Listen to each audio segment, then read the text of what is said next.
अभिनंदन करता हूं।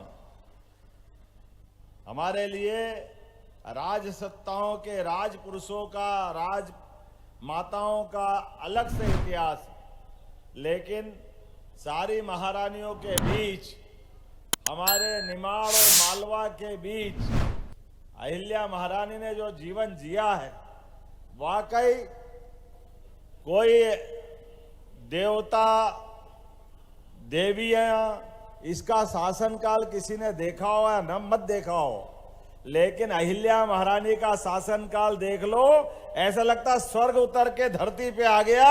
स्वर्ग उतर करके अहिल्या महारानी का शासनकाल। आज इस सौभाग्यशाली मंच पर जब हमने कैबिनेट मां नर्मदा के किनारे की है अहिल्या महारानी के 300वें जन्मोत्सव के अवसर पर, तो हमारे मंत्रिमंडल के सभी माननीय मंत्रीगण और इस अवसर पर आज इस सभा में भारत सरकार की मंत्री श्रीमती सावित्री ठाकुर जी, आपका भी अभिनंदन है, आपका भी स्वागत है। हमारे वरिष्ठ नेता, संसदीय मंत्री, स्थानीय शासन मंत्री माननीय कैलाश जी विजयवर्गीय, आपका भी स्वागत, अभिनंदन आज की सभा में। हमारे साथ अभी अभी प्रभारी मंत्री श्रीमान विश्वास सारंग जी ने धूमधाम से अपनी बात रखी। विश्वास सारंग जी प्रभारी मंत्री सहकारिता, खेल एवं युवा कल्याण मंत्री। इस अवसर पर मंत्रीगण तो बहुत सारे हैं, लेकिन अभी हमने कहा कि नागर सिंह जी भी है क्या, जल संसाधन, जिनके कारण तो अरे दूल्हे के पिताजी तो यही है। जोरदार ताली बजाओ तुलसीराम सिलावट जी, हमारे माननीय मंत्री और अपने इंदौर जिले के ही सांवेर विधानसभा से माननीय विधायक, और आज 1000 करोड़ की छोटी मोटी कोई योजना लाते ही नहीं तुलसी भैया। 1000 करोड़ की योजना आज अपने को मिलने वाली है। इस अवसर पर मंच तो इतना बड़ा भारी है, मैं सारे मंत्रियों के लिए एक बार जोरदार ताली बजा दो इस मंच पे बैठे हुए। और हमारे बीच माननीय सांसद जिनने अभी अभी विस्तार से अपने बात कही, माननीय गजेंद्र पटेल जी का जोरदार अभिनंदन करो। माननीय सांसद खरगोन, जब एक सांसद है तो एक के साथ एक और है हमारे बीच। खंडवा खरगोन अलग अलग नहीं है। जोरदार अभिनंदन खंडवा के सांसद माननीय ज्ञानेश्वर पटेल जी। 2 राज्यसभा, 2 लोकसभा, इतना तो कहीं मिलता ही नहीं है निवाड़ में। क्या माननीय मोदी जी ने, जोरदार अभिनंदन करो यशस्वी प्रधानमंत्री के लिए। 2 माननीय राज्यसभा सदस्य श्रीमान सुमेर सिंह सोलंकी जी, बहन कविता पाटीदार जी, आपका अभिनंदन, स्वागत है। और विधायकों में हमारे लिए ये महू विधानसभा में आज की इस लाइन का कमाल होने वाला है। आज भूमि पूजन हो रहा है। पूर्व विधायक और मंत्री माननीय कैलाश जी भाई साहब महू से जुड़े। आज हमारे बीच महू में 3 हस्तियों का एक साथ योगदान दिखता है। हमारे बीच उषा ठाकुर जी का जोरदार अभिनंदन करें, श्रीमान दीदी उषा ठाकुर जी। और इस अवसर पर कविता पाटीदार जी के लिए जोरदार ताली बजाओ। इनका भी गवली पलासिया जुड़ेगा, चिंता मत करो, वो भी आएगा। जामनी, गवली, पलासिया, अब गवली तो खड़ा ही है ना, पलासिया चलेंगे शाम तक, और क्या है।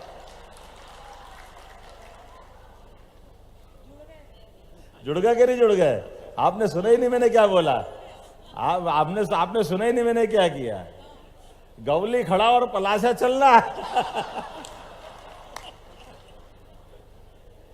हमारे बीच आज मंच पर माननीय मंत्री, पूर्व और वर्तमान के बहुत जुझारू विधायक, हमारे वरिष्ठ माननीय बालकृष्ण पाटीदार जी, खरगोन विधायक, आपका भी अभिनंदन है।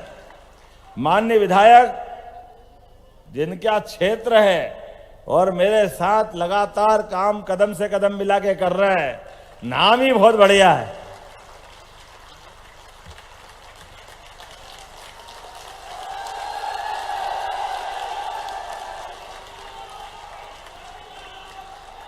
ये राजा महाराजा की नगरी है, तो हमारे बीच में राजकुमार भी है, राजकुमार मेव जी, आपका भी अभिनंदन है। समूचा मंच, जिला पंचायत के अध्यक्ष बहन हमारे बीच यहाँ मौजूद है। जिला पंचायत की 2 अध्यक्ष है, एक उधर भी है। मेरे को तो पूरा मंच देखना नहीं, आप इधर भी देखो, उधर भी देखो। और हमारे सभी माननीय पूर्व विधायकगण, पार्टी के जिला अध्यक्षगण, सभी पदाधिकारीगण, पूरे मंच के लिए दिल खोलकर एक बार अभिनंदन कर दो, दिल भर करके।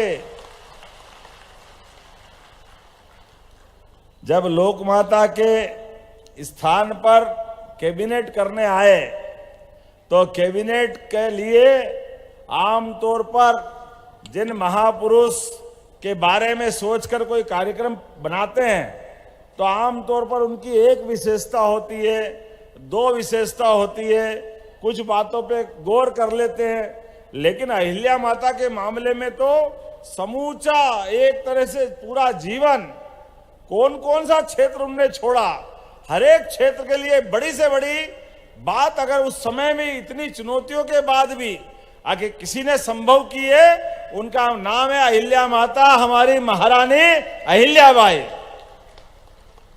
किसानों की बेहतरी की बात करते हैं तो उस काल में भी बुला करके कुएं बनाने के लिए राशि देना, बगीचे बनाने के लिए राशि देना, कोई उल्टे सुल्टे रास्ते पे जाए तो बुला के समझा करके उसके जीवन में भी अपना जीवन सही मार्ग पे चलाने के लिए किसी को नहीं छोड़ा। हमारे क्या आदिवासी, क्या नगरवासी, क्या ग्रामवासी, सबके जीवन का विचार। और छोटे से राज्य में भी कितना बड़ा सोच है, हमारे राज्य की व्यवस्था भी सुव्यवस्था में बदले, राज्य की व्यवस्था में कोई परेशानी नहीं आना चाहिए, लेकिन राज्य के अंदर भी जो अहिल्या माता ने किया है, महिलाओं की सेना बना दे, ये तो पहली बार हुआ। जोरदार अभिनंदन करो अपने राजमाता जी के लिए। महिलाओं को बराबरी का दर्जा देकर के अगर सैन्य टुकड़ी बनाने का काम उन्होंने किया है, अपने दुश्मनों से निपटने के लिए सबसे पहले मोर्चे पे रणनीति के अंतर्गत तलवार से मुकाबला करने के लिए भी तैयार और युक्ति बुद्धि भी तैयार। हमको मालूम है पेशवा आ गए थे एक बार इस राज्य पे कब्जा करने के लिए, और पता नहीं माता का तो राजमाता का जो तरीका है, उज्जैन तक आ गई सेना। यहां से महारानी को मालूम पड़ा तो उनने भी कहा हमारी भी सेना तैयार है, यहां के लोग डरेंगे नहीं, मेरे राज्य इस मामले में निपटने में सक्षम है। अपनी बहनों की, अपनी सेना को ऑर्डर दिया, चलो आगे मुकाबला करेंगे। और सदाशिव भाऊ जब उज्जैन से इधर बढ़ने लगा तो एक पत्र लिखा, उस पत्र में बहुत अच्छी बात लिखी थी। देखो, युद्ध में केवल तलवार ही नहीं चलती है, तलवार से ज्यादा दिमाग भी चलता है, रणनीति भी चलती है, कूटनीति भी चलती है। माननीय अहिल्या महारानी ने लिखा, आओ भाऊ, पेशवाओं का बहुत गौरवशाली इतिहास है, आप भी आओ मैदान में, ये वीरांगना आपको पानी पिला करके अपनी ताकत का एहसास कराएगी। ये मालवा निवाड़ के लोगों ने केवल रोटी खाने के लिए जिंदगी नहीं दी है, उनने बहादुरी के नए नए रिकॉर्ड बनाए। आओ मुकाबला करेंगे बराबरी से। लेकिन एक कांच भी दिखाया, आईना दिखाते हुए अगली लाइन लिखी कि ये भी याद रखना, इस युद्ध का परिणाम क्या होगा। युद्ध के परिणाम में अगर आप जीते तो लगेगा कि महिलाओं को हरा के क्या तीर मार लिया, पेशवाओं की नाक कटेगी। और दूसरी बात, हमने हरा दिया तो लगेगा कि महिलाओं के हाथ आप मारे गए, ये भी कलंक आपके माथे पे लगने वाला है। अब युद्ध के मोर्चे पे अपनी युक्ति बुद्धि के बलबूते पर, जिसका राजनीतिक दिमाग और चातुर्य कितना उच्च कोटि का है, ये पत्र पहुंचा, उल्टे पांव पेशवा ने चिट्ठी लिखी, मैं तो युद्ध करने आया ही नहीं था, मैं तो घूमने आया था, घूमने, और वो वापस हो गए। ये हमारी राजमाता अहिल्याबाई का रणनीतिक कौशल है, हमारे लिए सौभाग्य की बात है। एक नहीं, कितनी जगह पर, कितने प्रकार से उनके जीवन काल में शासन की सुव्यवस्था के लिए अपने आप को अत्यंत सादगी के साथ रखना, अपने आप को अत्यंत सामान्य महिला के रूप रखना, जबकि राजमाता थी। जीते जी उन्होंने कभी भी अपने राज्य की व्यवस्था में एक छदाम भी अपने ऊपर खर्चा नहीं करने दी, लेकिन उल्टे सबके लिए सोचना, राज्य के लिए सोचना और राज्य से आगे बढ़ करके पूरे देश के लिए सोचना, हमारी सनातन संस्कृति के लिए सोचना।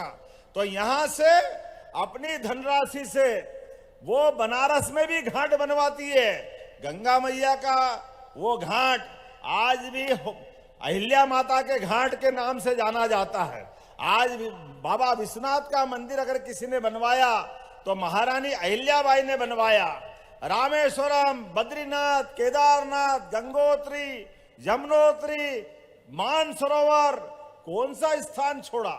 और वो भी उस काल में जब रेल नहीं थी, बस नहीं थी, ट्रक से नहीं कुछ सामान पहुंचा सकते थे। कैसे पहुंचाया होगा सामान, कैसे निर्माण हुआ होगा घाट। और केवल घाट नहीं, सभी यात्रियों के लिए अन्न क्षेत्र, जो यात्री जाए वो भूखा नहीं रहना चाहिए, रुकने के लिए आश्रय स्थान होना चाहिए। इसलिए धर्मशालाएं बनाने का काम, और उतना ही नहीं, वहां पर रहकर भी पूजा पाठ में भी अपनी पद्धति से वहां के पंडितों की व्यवस्था भी राजमाता अहिल्याबाई ने की है। मुझे इस बात की प्रसन्नता है। बाबा महाकाल की सवारी निकलती है उज्जैन में, एक बार जयकारा लगाओ, महाकाल महाराज की। महाकाल महाराज की सवारी भी जो अलग अलग मुखारविंद है बाबा के, दूसरे नंबर की सवारी अगर निकलती है तो अहिल्या माता के दिए हुए मुखारविंद के नाम पे निकलती है। आज भी वो परंपरा कायम है। यह अहिल्या माता का अपने भगवान के प्रति आस्था और विश्वास का प्रतीक है। और एक नहीं, ऐसी कई बात आज भी लोग आश्चर्य करते हैं। बनारस के अंदर बाबा विश्वनाथ का सुबह सुबह का श्रृंगार होगा तो अगर जल चढ़ेगा तो रामेश्वरम से रोज समुद्र का जल आकर के बाबा विश्वनाथ के धाम पर पहला अभिषेक उनके जल के उस पात्र से होता है। आज भी वो कैसे परंपरा बनाई होगी। अब कहां रामेश्वरम और कहां बनारस, कितने लोग लगाए रास्ते में। हर 25-25 किलोमीटर पर एक एक व्यक्ति को धनराशि दे करके कैसा क्रम बनाया कि लगभग 1000 किलोमीटर में एक लोटा यहां से वहां से वहां से वहां कैसे आया होगा। और आज भी क्रम नहीं बिगड़ा, लोग आज भी उस पवित्रता के साथ काम करते हैं। उज्जैन का होलकर का बाग, राम लक्ष्मण का मंदिर, गंगा घाट, 50 नाम में बता सकता हूं। ये सारी चीजें स्थापित किसने की? अहिल्या माता ने। उनके मन में सांस्कृतिक रूप से सनातन संस्कृति को एकजुट रखने का भाव था। इसीलिए अपने सभी धाम मुस्कुराना चाहिए। वो भी उस मुगल काल में, विदेशी काल में, जब अच्छे अच्छे राजाओं ने अपनी तलवार रख करके जो शासक थे उनसे दोस्ती कर ली, अपनी जनेऊ छिपाने लग गए थे, अपना टीका मिटाने लग गए थे।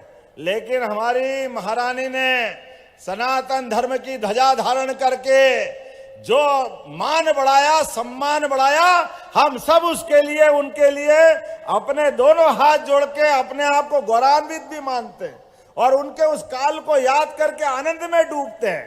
शासक हो तो यही, जन्म और मृत्यु के बीच हर एक को समय मिलता है, लेकिन ऐसे समय में हमारी भावना कैसे होना चाहिए।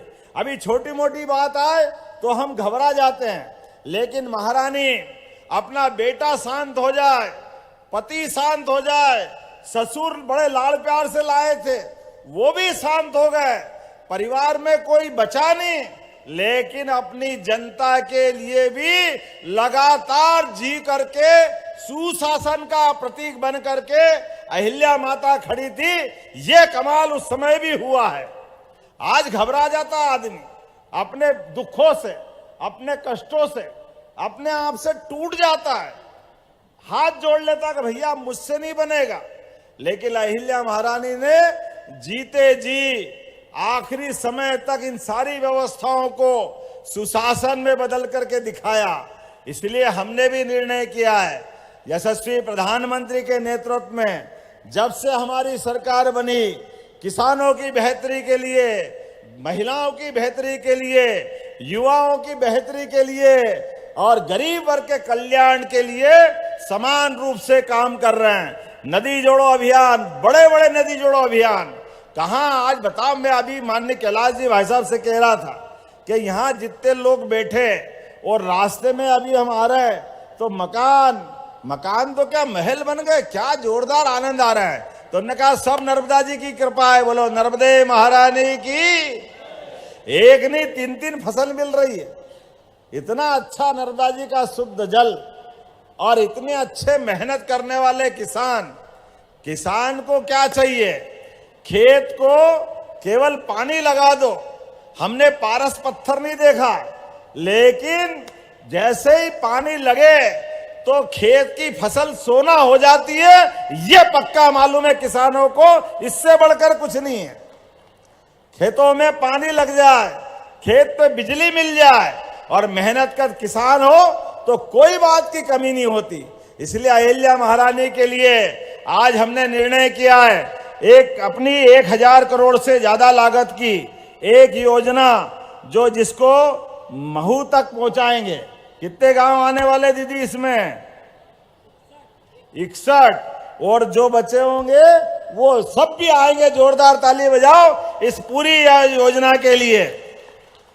महेश्वर जानापाव माइक्रो उद्वन परियोजना, जिसके माध्यम से हमने लगभग इस परियोजना में खरगोन, इंदौर, धार जिले के 123 गांवों के हजारों किसान भाइयों को 28,000 हेक्टेयर में सिंचाई का रकबा मिलेगा। 28,000। आप तो ऐसा समझ रहे हो जैसे 28 बीघा बोल रहा हूं मैं। अरे भैया 28,000 हेक्टेयर 3 जिलों में। ये योजना 1000 करोड़ की है।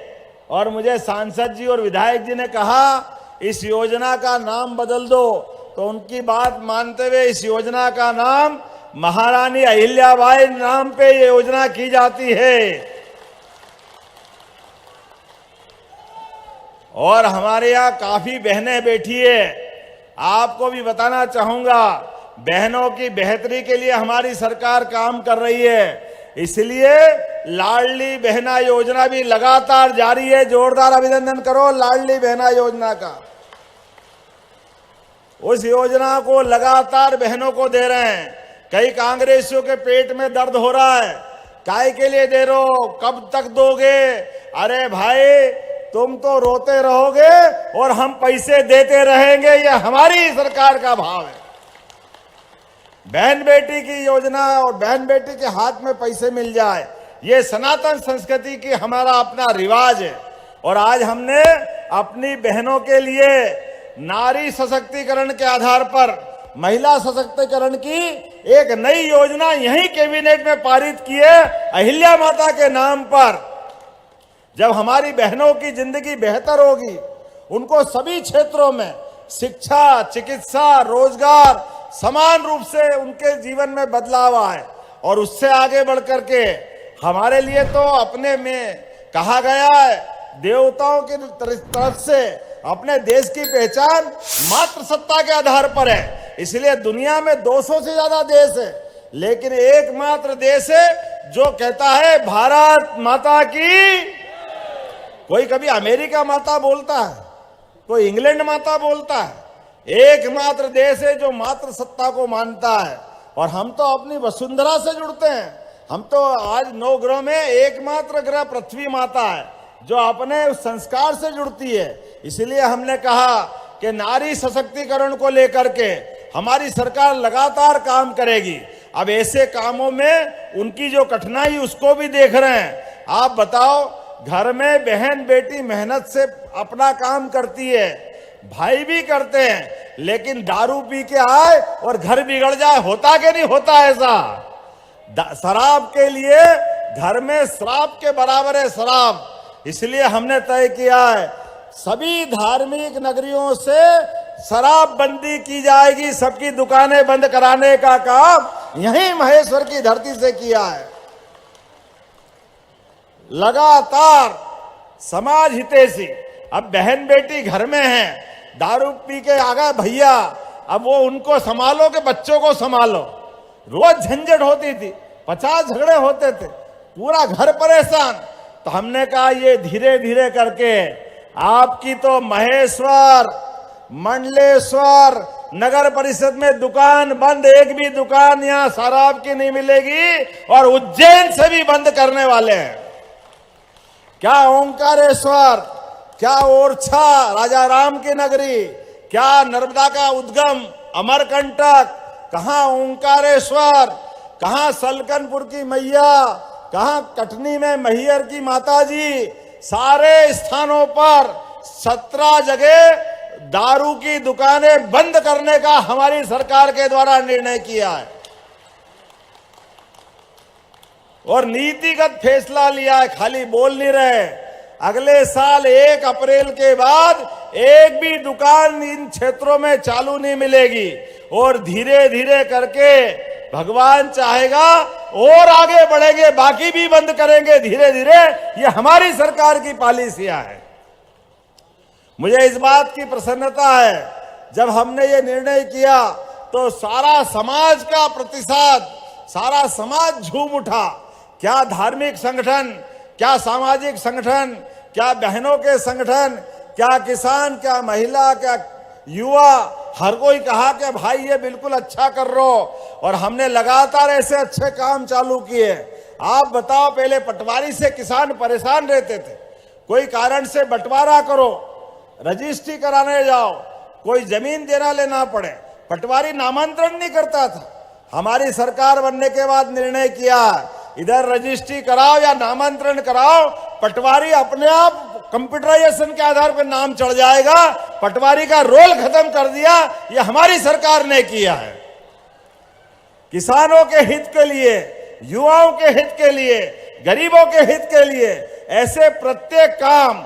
आज एक और बड़ी योजना किसानों को लेकर हुई है, आपके यहां भी होगी धीरे धीरे।